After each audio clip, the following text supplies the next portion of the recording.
Oh, and welcome to the Gooner Tour. Back again with you guys for another show, for another episode of our Raw Reaction series, our Arsenal transfer show every single day at 8 a.m. to give you guys all the latest Arsenal transfer updates and keep you guys in the loop with what's been going on around Arsenal and who they might be bringing in, selling, loaning, and maybe just getting rid of this summer. Fingers crossed anyway, because not much has been happening over the last 67 episodes of the show, which is what you join me for today.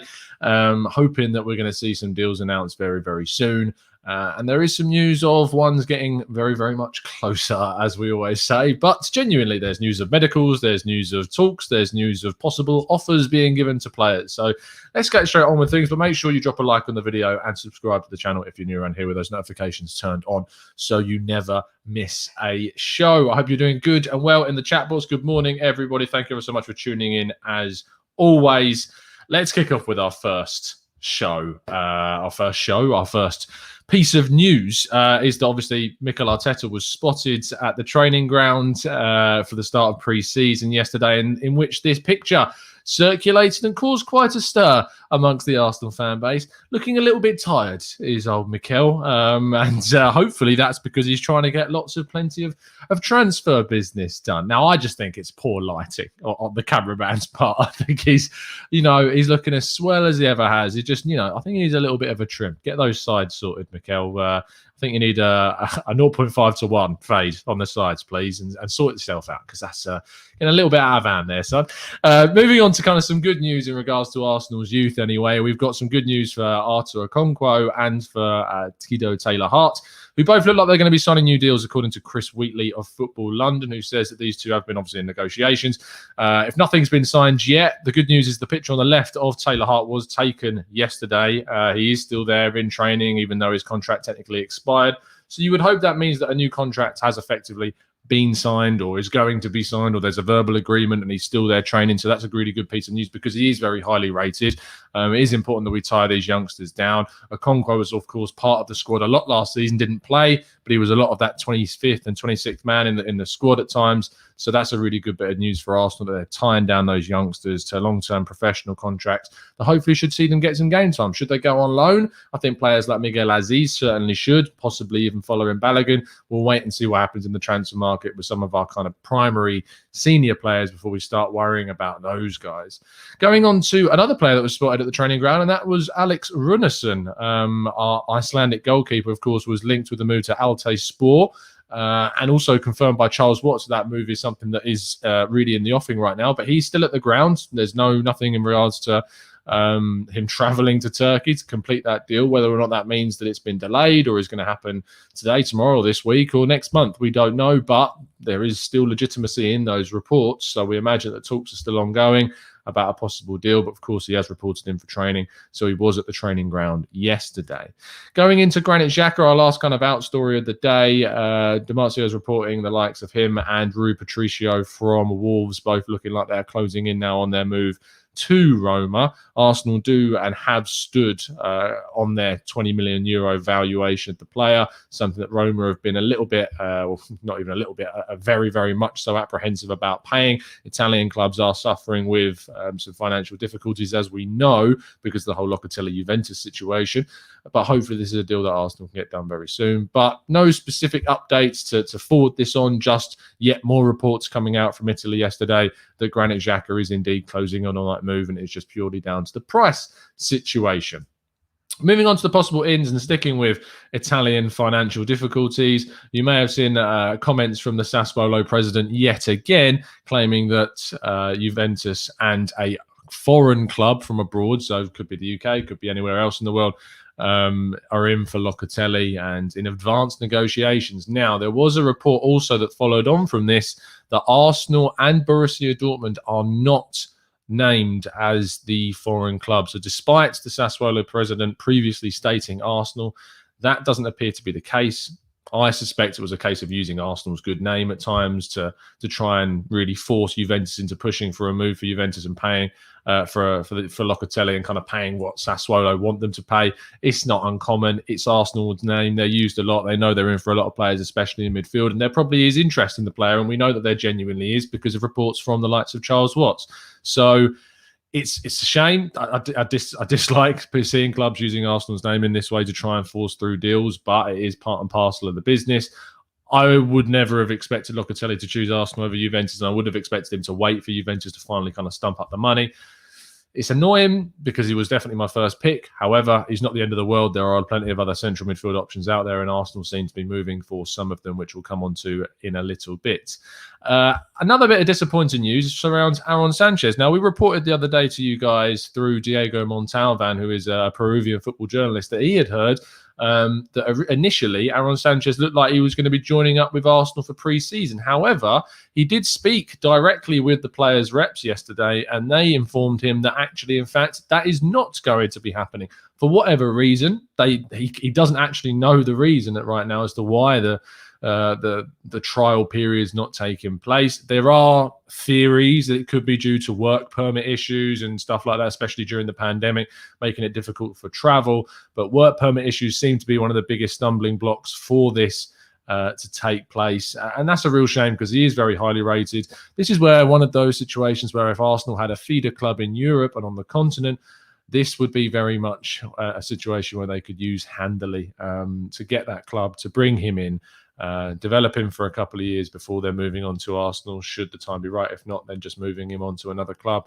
and seeing how he flourishes. This is the disadvantage that Arsenal have with not having clubs on the continent to bring players in from the likes of South America. So that's a bit of a shame, bit of bad news of the day that Aron Sanchez doesn't look like he's going to be arriving at Arsenal for this trial period because he is a very highly rated youngster. It was only a trial period anyway. It wasn't an offer to join the club, and it would have purely been on the basis of that kind of trial audition. But yeah, that's a shame. But that's according to Diego Montalvan, who has now spoken with the players' entourage, and it doesn't look too optimistic in that sense, which is a shame.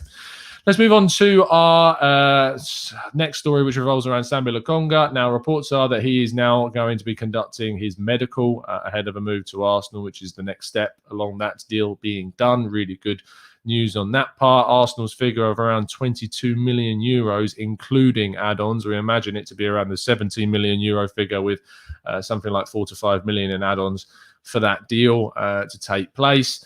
And it's good news for Arsenal to see this deal finally getting done, get him in, get him on the pre-season tour to Scotland, see him playing, get him integrated and as feasibly into the team as quickly as possible. Exciting young talent, but it's good to see this one is moving in the right direction. So medical for Sambi Lokonga. Ben White, again, another long-term target of Arsenal this summer transfer window. Reports emerged yesterday that Arsenal are indeed upping their bid to the figure that Brighton are very much more likely to accept. And there are even rumours that Brighton have already accepted. Now, I'd take those with a pinch of salt because we heard those types of reports a few days ago in which some local media in Brighton rubbish those reports immediately. However, these are new developments in the deal that Brighton would be more willing to accept. The third offer that will be going in from Arsenal, the third improved offer on there, or initially kind of around 40 million. They then stepped up to around 45 million plus add-ons. And now it appears they're going over that £50 million mark, which is what Brighton want to get the deal done, which is good news. Get the deal done, get him in, get him integrated, play him in pre-season, and fingers crossed he can get some games. He has been away, of course, with the England national team, but he's not been playing. So that hopefully means he won't need as long of a recovery period, but he still will need to be given some respite, some break, some holiday time before he comes back. So hopefully he might be back for those games against Spurs at the end of the pre-season period, and hopefully he can get integrated into the team as soon as possible. Final story of the day does revolve around Ruben Neves, Portuguese midfielder. Really interesting player, of course, and we covered him several kind of shows ago, several weeks ago, because he was linked through the Telegraph to Arsenal, I believe it was, that linked him with a move for around £35 million. It then went very quiet. And then Nicola Schera, the Italian transfer expert over the side of things, has reported yesterday that indeed Arsenal have offered him a 5-year contract. Now, that's purely personal, on a personal level, for personal terms, yet to be agreed, it seems. However, doesn't seem to be too much of an issue. However, we are still waiting on the clubs to agree a deal if indeed he agrees to the contract with Arsenal, sorting out personal terms, then can sort out the situation with the player and the club and us. I imagine a deal for around 35 to 40 million pounds would be what Wolves would be willing to accept for this. They have always been willing to be open to negotiation on Ruben Neves. I'm very happy with this deal. I like the player a hell of a lot. I spoke to you guys on social media yesterday and explained my points and reasonings for it. We also did a tactical breakdown on him, which is on the channel. If you type in Ruben Neves tactical breakdown onto your YouTube, it will certainly come up. So make sure you go and check that out. We get expert insight from the Wolves fan cast, who gives us a really good insight about how he's been playing there in the West Midlands. So if it does get done, I think it's a real good replacement for Granit Xhaka. I think he adds in certain areas that we've needed in terms of what we don't have in Granit Xhaka. He's a better tackler for me than Granit Xhaka, better reading the game in terms of intercepting and in terms of kind of recovering possession. In terms of his passing, whilst it's not progressive in terms of the wide areas as much as Granit Xhaka, who's really releasing those fullbacks, it's more direct for me in the terms of going straight into the box. Last season, he had a higher frequency of passes straight into the box compared to Granit Xhaka. All of those things taken into account for me is what I want to see in a player. And he's got those leadership skills, so we won't necessarily be losing that from losing Granit Xhaka and replacing him with Ruben Neves whatsoever. But if you want to be more compelled into liking Ruben Neves, then make sure you check out the tactical breakdown dedicated to the Wolves midfielder. Anyway, that completes all of the latest news that is dropping this Friday for you guys. So make sure you're dropping a like on the video to appreciate the hard work that's going into these shows, and subscribing to the channel if you're new. We do these shows every single day at 8 a.m. to keep you guys as up to date as feasibly possible on episode 67, showing you the commitment. We move on to the final part of the show, which is, of course, your thoughts and feelings in the chat box and getting how you feel about Arsenal's transfer business right now. There will be a Q&A show a little bit later on this afternoon around 1 p.m. UK time. It's an earlier one than usual. Apologies for that, but I've got a very hectic afternoon, so therefore I can't commit to doing the usual 5 p.m. show. We'll also be revealing which one of our members in our Discord server has won the 2 free entries into this signed classic Arsenal shirt signed by Tony Adams, Steve Bold, Nigel Winterburn, and Lee Dixon. So make sure, if you haven't already, get your tickets for that, although I don't think it may have even sold out. So the only way that you can get tickets for that now is, of course, if you are in our Discord server, by becoming a member and entering to win the chance to get some free tickets for that draw. Anyway, let's go into the chat box and see what you guys are saying. Rahman says, Tom, what do you think of Romano's comments regarding Locatelli that he made on Robbie's channel? I haven't seen them, Rahman, so could you put them into the... I don't watch it, so could you put them into the chat box? That would be really helpful. Thank you. Fung says, hey, Tom, how hard would it be to get Danny Olmo? Could be a young attacker that we need. Very hard is the question, Fung. You're looking at upwards of £50 million easy. RB Leipzig want to absolutely double the money they invested into the former Dinamo Zagreb player. He's young, he's Spanish international, he's in Champions League football right now at RB Leipzig. I don't know why he would want to leave for Arsenal right now, so it would be very difficult, and I think you'd have to offer him a very lucrative deal to get it done. Hinu says, I definitely won't be disappointed if we can get Locatelli instead of moving for Neves. Of course, I'd prefer Locatelli over Neves. That's the thing. Xhaka leadership, what to tell fans to F off and throw the armband on the ground. That's not leadership. It isn't, Ingars, but I think we can all admit that, you know, people make mistakes in life and you've got to learn to forgive those things. And I think Granit Xhaka's performances last season certainly turned that around for me. I'm not happy about it. I don't like the guy for what he did. But if you're going to linger on that sort of thing, then you're never going to get over things in life, and I think you need to move on. Constantine says, Neves is a good player, but I'm not sure about him costing £40 million. I think £40 million is a lot of money, of course. He's he's contracted to a decent deal there at Wolves. He's a Premier League to Premier League move, which always is going to increase the value on a player. He's obviously international with Portugal as well. I think that £40 million is probably what you'd pay for a very decent 24-year-old central midfielder going from one Premier League club to another. It's about the going rate at the moment, unfortunately, especially moving to a club like Arsenal. I wish that we could get a lot lower. I really do. But at the end of the day, you know, it's just what players cost. It's nothing more I can really elaborate on, to be honest. It's just what players cost in that going rate. And that's what we're going to have to pay if we want to get him. My fellow says, morning, Tom, what are your thoughts on the key to Paris? Of course, I think it's a good signing for Arsenal. The thing is, I was disappointed that we lost Van der Donk. I'm worried that we may lose Miedema as well. And if we do lose both of them, and the way that Arsenal have kind of been going of late in the women's side of things, with Chelsea and City and United coming up so well in the women's table, it gives me concern. And of course, we got a new manager as well after we lost Joe. So fingers crossed that they can come in and do a really good. I think that was it a Brøndby, his former club. That he's come from, but I know nothing about him, and if he can do a really good job, fingers crossed he can. But Nikita Paris is a good move, has obviously done things for England in the past. There's been questions about some of the performances. I remember watching her at the World Cup, and there were some questions about her performances, but fingers crossed she can come in and do a great job for Arsenal. And we can, replace the outgoing Van der Donk, which is, really annoying. Mahit says, do you think that Ben White will come to Arsenal if Man City makes an offer for him? Because that was the rumour a few days ago.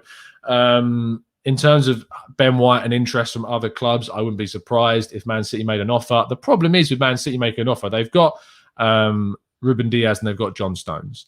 They play in a back two. Aymeric Laporte's future is uncertain. So until he goes, Ben White's looking at that situation going, am I going to get regular minutes ahead of John Stones, ahead of Ruben Diaz? The answer is probably no. Going to Arsenal, you are going to get regular minutes. It's not going to be at a club that's competing for the same types of things right now. But hopefully with signings like Ben White and others, we can push towards our greater targets. So I think that there is hope that Arsenal can kind of sell that side of things. It's different when you're going for players in competition with Man City, when they're players like Ben White that would be competing for a place. But I think when you move for players like Ben White, you're looking at a player that would maybe choose Arsenal over City because of the situation of being able to play regularly and have that vision sold to him by the club. But we will wait and see. Manuel says, if you look at the bigger picture, Neves could cost 60 million because he's replacing Granit Xhaka, who we lost for 20 million, on to replace him for a player not dramatically better. I don't think Neves is dramatically better than Granit Xhaka. And I think it's also very difficult. Yesterday, I put a tweet out regarding how I thought about Ruben Neves and where I feel he improves us. And you guys know I've really backed Granit Xhaka at the club, and I've defended him, and I've said the things that I like about his game, the things that I don't necessarily like about his game.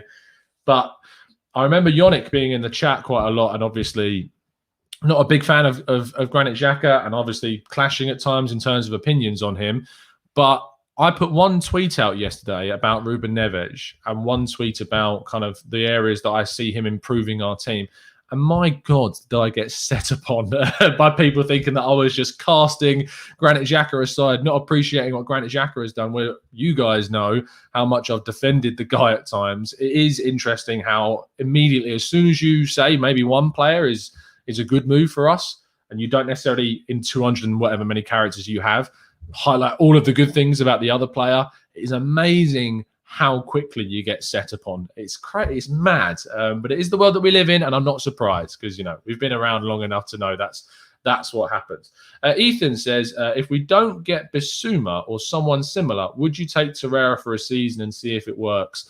I just don't think Torreira's got his mindset at Arsenal right now. I don't think he fits into what Arteta wants either, and that's a shame because he obviously came in with so much expectation from Sampdoria, hit the ground running really well, and then trailed off because Unai Emery mismanaged him, completely misused him in a really weird position further up the pitch. I understood the concept of playing Torreira further up to try and recover position higher up the pitch and start counter-attacks closer to the opposition's goal.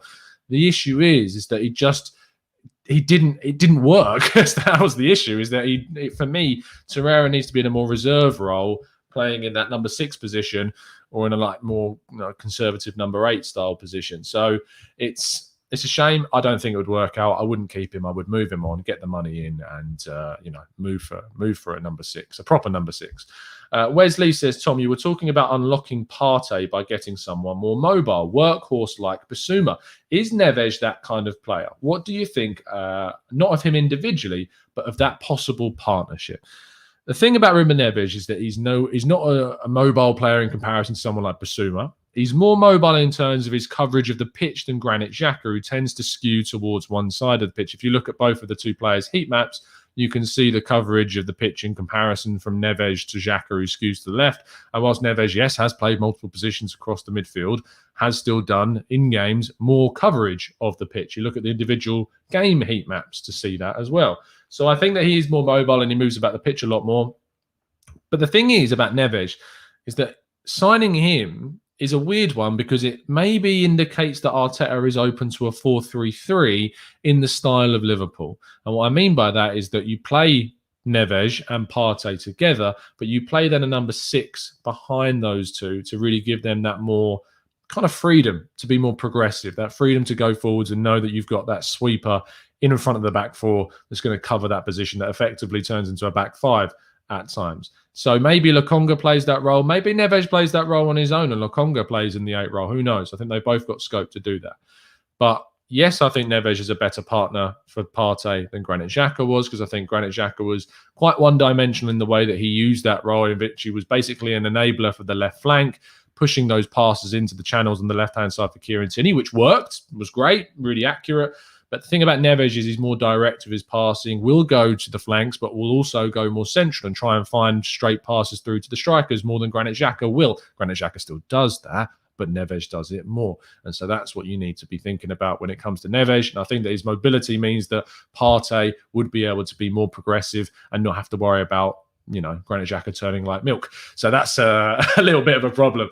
Moving forward to some more of your questions. Yash says, Neves is not as bad a signing as people are making it out to be. He's an excellent passer, covers more ground than Bissouma, and is definitely better too. He covers more ground than Bissouma, but he's not as mobile as Bissouma. We need to understand what the difference between those two is. His coverage is that he will cover a lot of the pitch. If he was to say turned or is on the counter, Bissouma would be much better at dealing with that. His recovery pace is better than Ruben Neves, and he would be able to get back into position better than Ruben Neves would. But his coverage and mobility is also still very good. But you know, you need to. It's different. It's difficult to kind of use these terms and to not make them blend and blur the lines between them. But coverage and mobility are slightly different, and I think that you would see that with Neves and Bissouma's positions were they to play. Hilmi says, yeah, the left flank was overused last season. We obviously kind of lost a lot. Pepe, I think, struggled sometimes on the right because we were so focused with Xhaka's passing, pushing the ball out to the left flank, that struggled at times to really make us more unpredictable. So Neves is more direct, unpredictable passing to both flanks. He's also a better long passer of the ball. He does more frequent, accurate long passes. So I would like to see that going into his game, switching of the play and using that. You saw that when he was playing for Portugal in the lead up to the Euros, and he played the first couple of games as well. And you could see that how he used the coverage of the pitch, playing it to the right, playing it to the left, no matter where he was on the pitch. Very technical, more technical player than Xhaka, good with the ball at his feet. Can move out of tight situations, whilst Granit Xhaka is really good at winning fouls in his own half, and you see it quite a lot. He's under pressure. He's good at winning a foul. Ruben Neves is better with his technical ability of getting out of those situations with his dribbling skill and then playing the ball forward rather than the play being slowed down by winning a foul. It's always good to win fouls to relieve pressure. I'm not saying that's a bad thing on Granit Xhaka's part, but what I would say is that a player that can get out of those situations with their technical ability and then play the ball forwards can put Arsenal into a much more advantageous position and take players out of the game by taking the ball through and round them. John Daly says, how about setting up a fantasy Premier League table so that we can go head-to-head? We did it last season, John, and we did it for the Euros. We do it every single season, John, and there will be a fantasy league set up for this season. Don't you worry, there will be one. I'll get around to sorting that as soon as kind of the Euros and the pre-season starts. So make sure that you stay tuned to the channel, and I'll let you know as soon as we've set up the fantasy league. But we've done it for the last 2, 3, 4 years, and we did it for the Euros. In fact, who's top of the Euro League right now? Dan Robert will be able to tell you. Who's top of the... It's me. It's me. That's who's top. Ian says, another midfielder signing will depend on how MA thinks of Partey in terms of how and where to play him as a DM or box-to-box. What are your choices? Thomas Partey is best as a box-to-box midfielder. I do not want to see Thomas Partey sitting in front of the back four as a sweeper. You lose so much about his game playing in that position, in a position which is reserved, in a position which doesn't allow him to transition, doesn't allow him to progress, doesn't allow him to find passes like the one that we saw against Sheffield United, where he broke that Sheffield United defence with an amazing defence-splitting pass straight for Alexander Lacazette, who was through to score.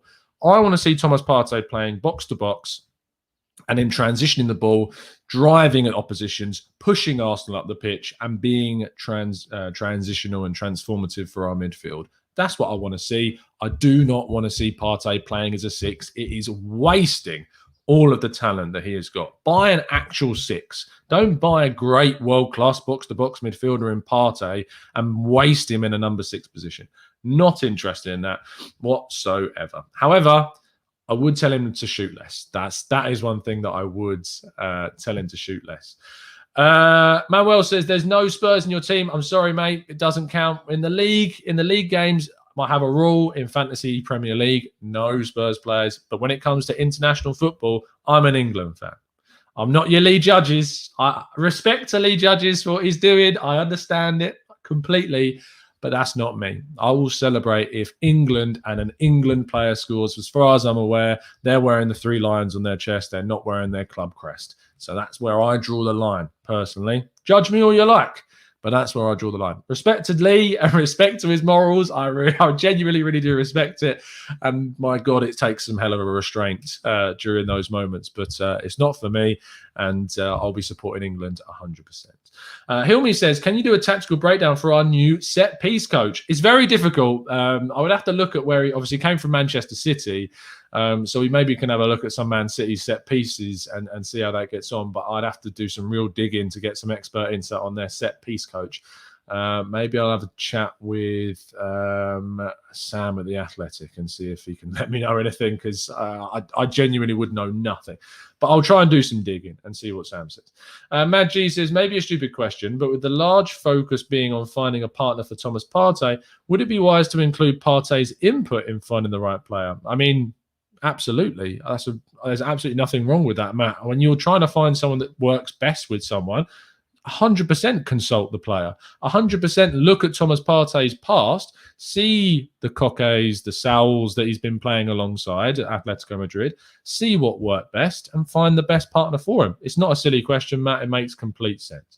TOG says, Tom, thoughts on the midfield of Aouar, Partey and Neves? The issue with Aouar, Partey and Neves is I think you've got 2 players there that are going to be out of position. Aouar is best in a number 8 role. Neves is best in a number 8 role. Partey is best in a number 8 role. You've got 3 players whose best position is a number 8 position, and you've got 2 formations that will use either 2 number 8s or 1 number 8. You've got the 4-2-3-1, which uses 1 number 8 playing alongside a number 6 and a number 10 in front of those. You've got the 4-3-3, which uses a number 6 and then 2 number 8s in front. So I'm not sure if that would necessarily work, because I think you've got 3 players there that all prefer to play in the number 8 position. If you're signing Neves, I wouldn't go out and sign Aouar unless it was purely for depth and we were signing a number 10 on top of that, or we were signing a number 6 on top of that. I would rather go for an Aouar, Partey, Bissouma, or a Neves, Partey, Bissouma type formation, type collaboration. I wouldn't go for those 3 as an option, because I just think that positionally they're all far too similar for me. Engar says Sabitzer, Partey and Bissouma. That again, that works. You've got Sabitzer and Partey playing next to each other, Bissouma playing in the number 6 role, because as we said, Sabitzer last season played in a more reserved number 8 role in comparison to the number 10s or 7 positions that he's played in the past. So I think that would be the exact same once again. Please make sure you're dropping a like on the video, guys. We've got over 700 of you watching currently, so please do drop a like on the video and appreciate the hard work that goes into this. Alex Mills, not a Gooner, Tom, but love your content. Thanks ever so much, mate. Really appreciate the support. Rahman said, Romano said that Arsenal are being smart by waiting for Sassuolo's meeting with Juventus next week to move on Locatelli, and that Arsenal are the club that are in discussions with Locatelli. Well, there were reports that conflicted those, saying that Arsenal and Dortmund are not the 2 teams. Who knows? People get different information. Sometimes it's good information, sometimes it's bad. I couldn't tell you who was more right. It's not down to me to tell you who's right. I've not got the clout to say that one person's got better information than the other, because I honestly don't know. There's no point me speculating. So we'll have to wait and see how that one plays out, and then we'll get our answer, Rahman. But thank you for the insight there. False Manager says Saka can play left wing, hitting crosses in on the run. I think left wing is where Saka should play. I know he's been playing on the right for England, mainly because Raheem Sterling's been playing on the left.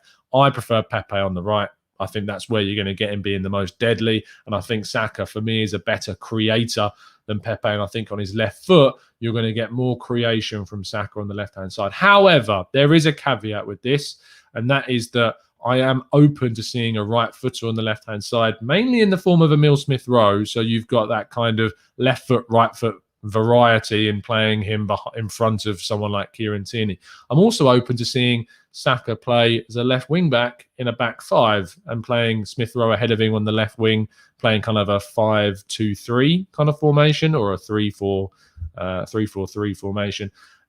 With kind of, Xhaka playing on that left wing back position with Emile Smith-Rowe playing in front if we were to ever switch to a back three system. So I think there's lots of variety that you can use Xhaka in. I like him on the left because I think it enables him to be a much better creator for the team, which is what I see him as more than a goal scorer. I see him as more of a creator.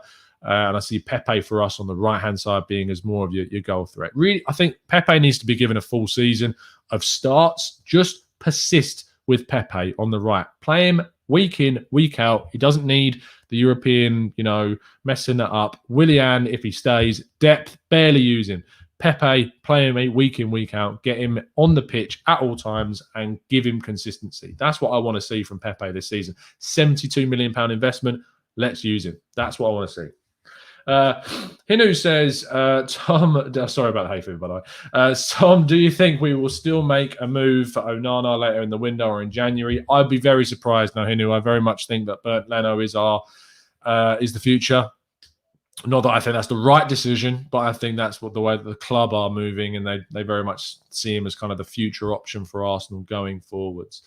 Wilson says, are you serious that Arsenal have offered a 5-year deal to Neves, Tom? Reports, as we talked about earlier on, Nicola Shearer has reported that indeed Arsenal have offered a 5-year contract. So if that report is true, then yes. If it's not, then no. That's usually how this situation works.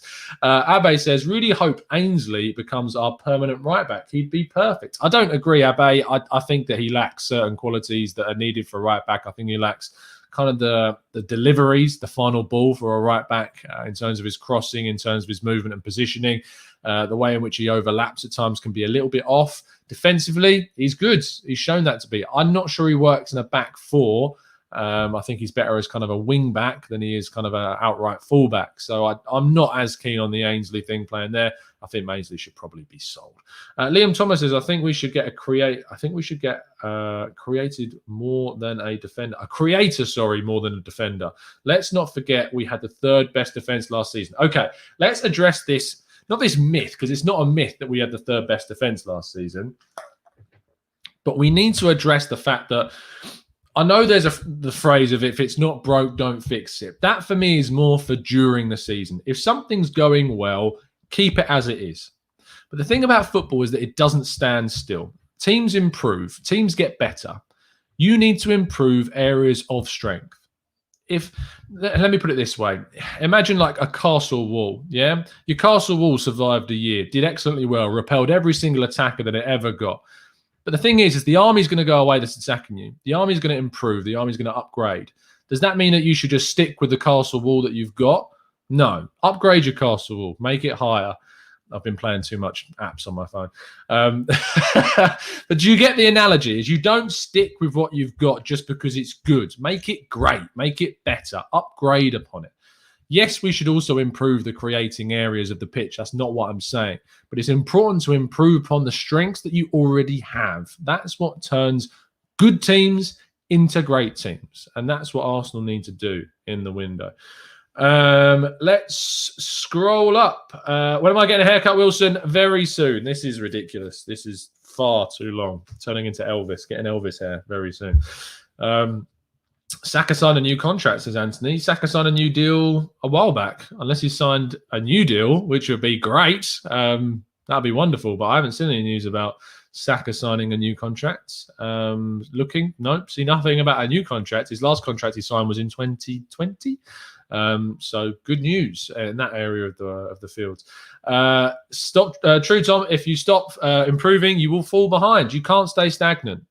Let me use a teacher analogy. If you maintain the same amount of knowledge that you have going through each year of school, you need to improve. You need to improve your knowledge. Otherwise, when the questions get harder, you're not going to be able to answer them. Or when teams start asking you questions, if you've not got answers for those questions because you've not improved your defense, you will not answer them and concede. That's another brilliant analogy for you. Ansa says, Tom, if you fix areas of strength when you're done fixing the areas of weakness, come on.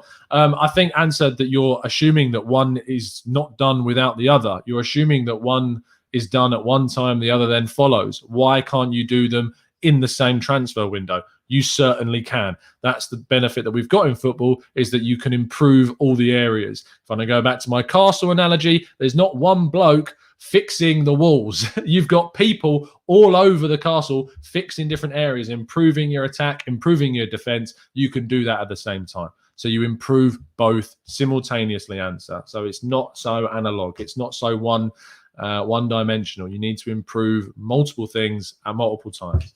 Jashar says, Tom, do you think Xhaka needs a deal if he's the only person on 30k a week?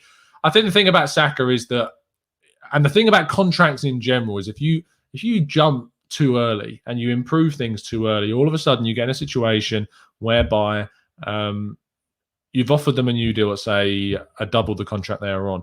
They have an amazing year. What happens then? Do you then offer them another double contract? No, you need to be realistic. Saka's 19 years of age. 30k a week is a good amount of money for a 19-year-old to be on. I mean, it's not good. It's bloody unreal amount of money for a 19-year-old to be on. In the context of football, yes, there are players like Willian that are on, nearly seven times, more than 7 times the amount of money that Bukayo Saka's on. He's 32. He's gone through his entire career. That's just the way football works. You earn more money as you go through your career until right at the end, when usually sometimes it drops off. It's not realistic to just keep renewing, because you want to keep them on a low amount of money for your financial sake. And then when it comes to the point where he needs to change, needs to improve on his deal in 2-3 years' time, then we improve on that offer. And if he's 22, 23 years of age, then we can start thinking about going closer to your 60s, 70s, 80s, £100,000 per week, depending on where we are. You don't just improve it for the sake of it. If he's under a long-term deal, we have the power. The ball is in our court. And if a big club comes along with an offer that's ridiculous, then we go and match it and we offer him that same deal. You don't need to keep adding. That's how we got into a bad situation with players on ridiculous wages like Carl Jenkinson. So we don't want to get into that situation again. Hilmi says, the right back is so quiet lately. Who's your favourite player in that right back position?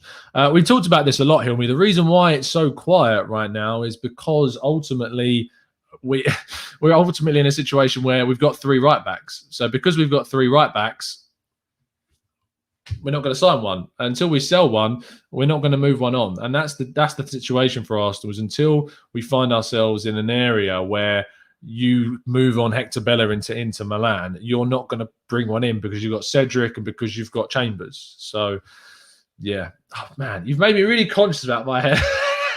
Just keep looking at it. Asmarom says, Tom, do you see Ainsley Maitland-Niles become a new Walker, just good in recovery? I don't think he's got the strength yet. If he improves that area of his game, maybe, but I don't see that in his game. Walker's been a right back for his entire career. Mainsley can't get in the area where he needs to specialise right now, and he's, 23 now? So he needs to specialise first before we start wondering about what we're going to do with him. Ritian says, Tom, what do you think of the chances of us selling Cedric? I would hope good, but if you want me for a realistic answer, I don't see it happening. I see Chambers and Cedric staying, and I see us bringing in another right back if Bellerin goes. I think that may be something that happens later on in the window. I don't see it happening now. Until Bellerin's gone, I just don't see us selling Hector Bellerin. I don't see us selling Hector Bellerin in the next week or so. I would imagine it might be within the next month. It might be by the end of July that we move on Bellerin. But I don't see it as being happening soon. I hope I'm wrong, but I just don't see it happening at the moment. Tommy's playing with a pay to win finish now while we are waiting here for a 3-day upgrade. I mean, pay to win in football is how the big teams become big teams. Manchester City, Chelsea, etc. PSG. Arsenal aren't capable of doing that because we don't have an owner that's willing to invest, and it's crap. It really sucks.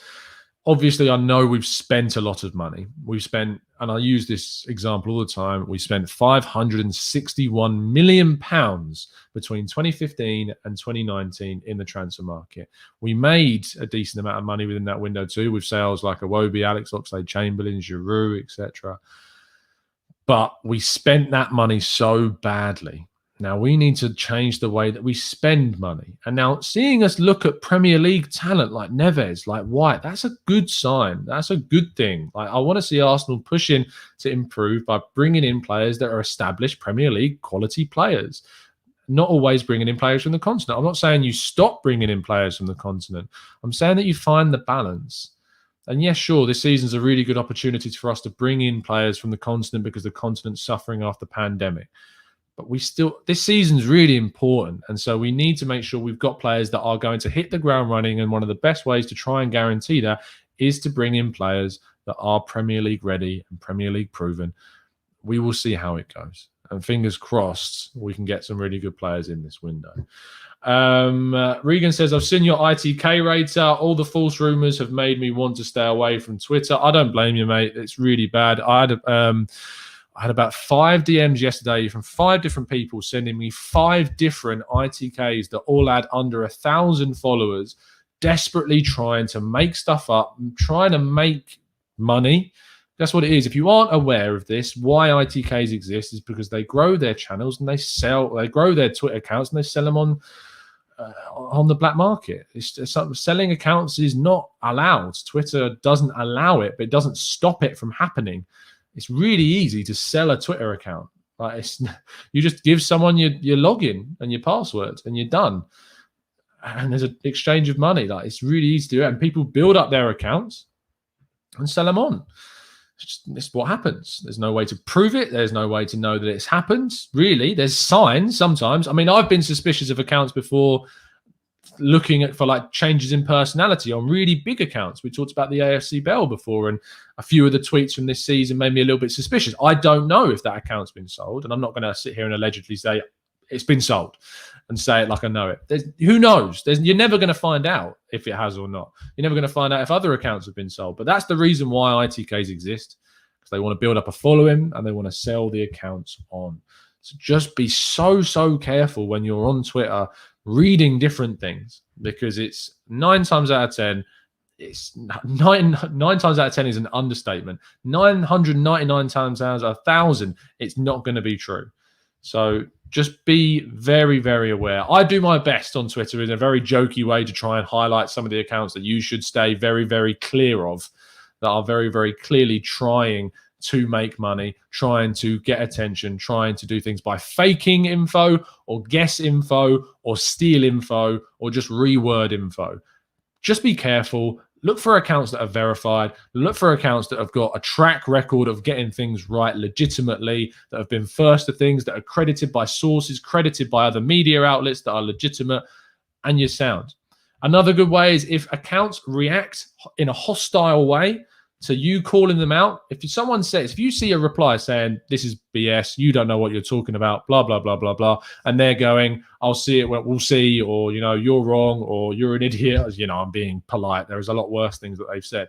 But if they're responding, it's very, very likely that it's not going to be true. So, just take it all with a pinch of salt is what we say on the channel. So there you go. Tiz Discuss says, should we go for Tolisso? This is a player that I like, Tiz. So yeah, I'd 100% say that it's a good option to go for if Bayern are willing to negotiate. Not sure Nagelsmann has plans for him. He's up for a switch as well. Might be worth a punt. I like Tolisso a lot. I think he's a really good, versatile central midfielder.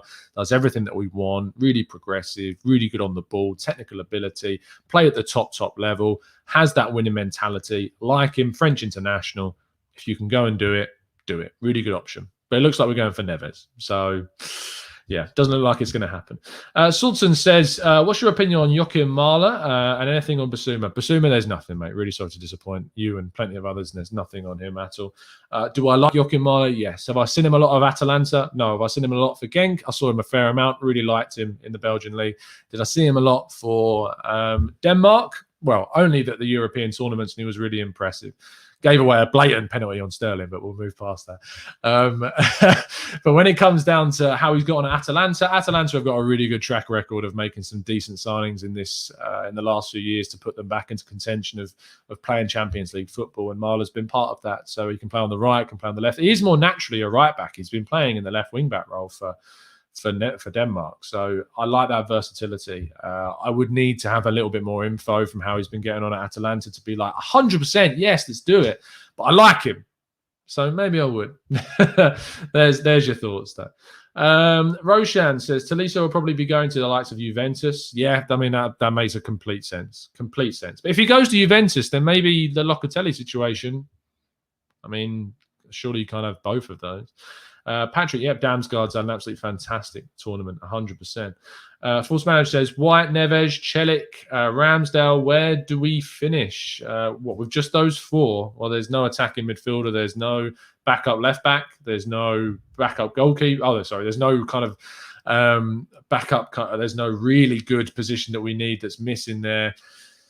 So, top 7 maybe. We need a lot more than that. Constantine says, it's interesting there is no news about Coutinho. I do hope it's not a quiet transfer window business. I hope we don't get Coutinho. I really, really do not want Coutinho. Stephen Allen says, we talk about players who have high ceilings like Xhaka and White and Emile Smith-Rowe. How is this assessed? Is it data-driven or having a good eye? It's a combination of both, Stephen. You look at how they compete on the top level at younger ages, see how they've progressed. I mean, if you look at players in youth academies, you've got players that are like Talaji Bola, for instance, who's 22 now, been in the academy a while. Unfortunately, clubs use certain players in their academy as fodder. What I mean by that is that whilst they send some of the top talents on loan, they need to have an under-23 squad. So they keep players on the books until they're like 22 that are never going to play for Arsenal. And then eventually they'll just sell them on when they're too old to play for the under-23s, and they'll go to a League One, League Two club or abroad, and nothing comes of it. When you look at players like Emile Smith-Rowe, like Xhaka, break into the first team at a very young age and have a really good seasons and breakout seasons. And the key thing, and there's one thing that you need to look for in a young player that you think is going to make it, and that's consistency. Not the odd sparkling performance, comes on, scores a couple of goals, i.e. Eddie Nketiah against Norwich. But like Emile Smith-Rowe, like Xhaka, is consistent in their performances and is really good 100% of the time. Obviously not 100% of the time, but 9 times out of 10 that they're having good performances. That's the difference between... And their first touch. First touch is always a big, big thing. If a player's got a great first touch of the ball, can bring it into their body, can turn away from players, is confident, is not taking heavy touches, is not overawed by the situation. All of those signs are the difference between young players that are never going to make it at the top level and those that are your Bukayo Sakas that are in a European final and an international tournament for England. That's the difference between those guys. First touch is usually the biggest indicator. Speak to any top-class football recruiter. What is one of the biggest things and one of the first things they look for when they're looking for a player? It's first touch. All the time. That's the difference between the top players and the rest. It's how your first touch is. Thierry Henry, thank you so much for tuning in, mate. So shout out from the Caribbean. Love the show. Thanks, mate. Do you think Arsenal can get back to the glory days under the Cronkies? Do I think? No, I don't. I don't think that. Do I hope? 100%. But I don't think we will under the Cronkies. I don't think you'll see us winning titles under the Cronkies. I don't think you'll see us winning Champions Leagues. You never know. Anything's possible. And if they improve the way that they recruit, then maybe. But my opinion right now is absolutely not. Absolutely not. Adam says, even FIFA gave White a potential rating of 87. FIFA's a load of BS, Adam. FIFA knows nothing. It's one of the laziest created games on the planet. I mean, I have a lot more respect for Football Manager and how they go about their research. EA and FIFA is one of the worst just algorithms, computer games ever. Speaking of which, make sure you go and play in the FIFA tournament for the Gooners versus Cancer podcast. It's a really good cause. I'll be playing in it. I've re-downloaded FIFA just to play in the tournament for a bit of fun. So if you want to play against me and a load of other people that are joining in, then go check out Gooners versus Cancer, an amazing cause, raising some amazing money. And if you've got a spare $25 to enter and donate to a good cause, then make sure you get involved. If you go to the Gooners podcast and speak to Mike, he'll let you know how to sort all that out. If you go and watch our podcast, which we did with Drew and Mike and Owen the other day, there's a link in the description of that video. So make sure you go and check it out. Capuchino, I'm really sorry if I've pronounced that wrong, says the manager has to get the players performing consistently. That's the key to our season. Can he do it? I mean, based off last season, you'd say no. Based off the second half of last season, you'd say maybe. But there's no guarantees from what we've seen so far. That's the issue. Kigi says, my dream signing would be Max Aarons. Can you imagine Tierney on one side and Aarons on the other side? It would be really dangerous. Yeah, I'd love Max Aarons. He's always been my first choice for right back. I'd absolutely love it if we brought in him, but it's been very, very quiet. Xbox Ingars, always Xbox. It's just better. Nishic says, do you think fans should stop asking every young player we have given a first team spot or a chance in many games, and we should stick to experience to get us back into Europe? It's about finding balance. That's the important thing, is you need to find balance. I always kind of look at the big teams and you look at them and you say they're playing one or two 21 and under players. There is a good argument to say if you're good enough, you play. But inexperience is a big factor. Experience is something I think is overrated, but inexperience isn't. And I think sometimes you do need a level of, seniority in the team, and you can't just throw loads of kids into a side and expect them to win. I know the famous line of "you can't win anything with kids" was proven wrong, but it's a different ball game, and I think you need to find the balance. And playing, seniority around youth is always important. Speaking of Genk, says Manuel, did young goalkeeping prospect Martin van der Voort catch your eye? Manuel, I trust your judgment on Belgian football a lot more than I trust my own. I've not seen him. Really, I don't know much about him. When I look at players in the Belgian league, it's not like watching the games. It's usually going and onto Wisecout, hearing about Joachim Mahler play a few years ago, watching him specifically, not like the actual games. So sorry if that came across in the wrong way. Sorry, mate, I'm not in the know about him whatsoever. Philip says it's very hard for centre-back and goalkeepers in youth teams to break into the first team squads for Belgian teams. Thoughts on this? Is it age-related for these positions, or big teams not willing to take a risk? It is absolutely the second. Centre-back and goalkeeper is such a difficult position to be successful from a young age at a top team, because you have to have such focus and such a switched-on mentality all the time. It's so hard. I mean, you look at young goalkeepers out there, there isn't many that are really, really playing at the top level. You look at your Donnarumma, you look at your Meslier at Leeds. There isn't too many really young goalkeepers playing at the top level. It isn't until their mid-20s where you start seeing more break in to those first team squads at the top level. Centre-backs as well. You look in the Premier League, Wesley Fofana is the only real properly young 20-year-old and under centre-back playing in the Premier League. You had Gabriel last season, who's 22. And this is one of the big things about Saliba, and the apprehension about Saliba playing in the Premier League is because of his age and because of his inexperience and because of his lack of games. He's played, 38 games of league football in 3 seasons. That's not enough. That's why I'm okay for him going on loan this season, because I want to see him get 38 games in the league in 1 season.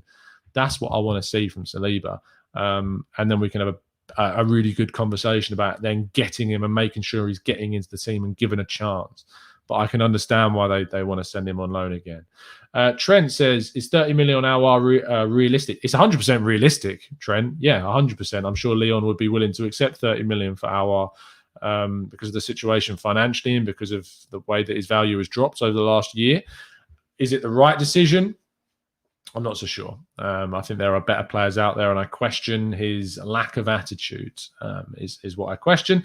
So, yeah, I think there are a better option for us. Rumours that Lokonga's medical is today. Could be another ITK looking for followers. No, I mean, from what we've seen, that's come from pretty legit places. So it's come from Belgium. So that looks like it's pretty legit. It's always good. A good way to look at some of these reports is to look for the local media in the UK.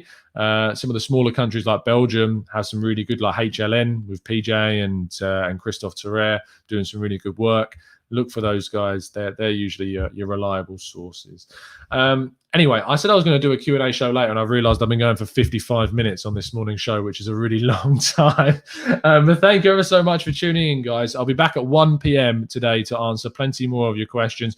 I do want to go into a little bit of in-depth about Neves and Granit Xhaka and how they compare, and look at some of the passing stats and how they are different, and what the difference is between them and how they progress the ball differently. So tune in for that at 1 o'clock. We'll also be revealing which one of our members in our Discord server has won the free. There's 2 free tickets for our draw this afternoon for the signed JVC Arsenal shirt signed by Tony Adams, Steve Bold, Nigel Winterburn, and Lee Dixon. So make sure you tune in for that. Really looking forward to giving that away. But yeah, it's been a pleasure to speak to you guys as always. And drop a like on the video, subscribe if you're new, and I'll see you this afternoon for the next show. Have an absolutely fantastic Friday. See you soon, guys. And as always, up the Arsenal.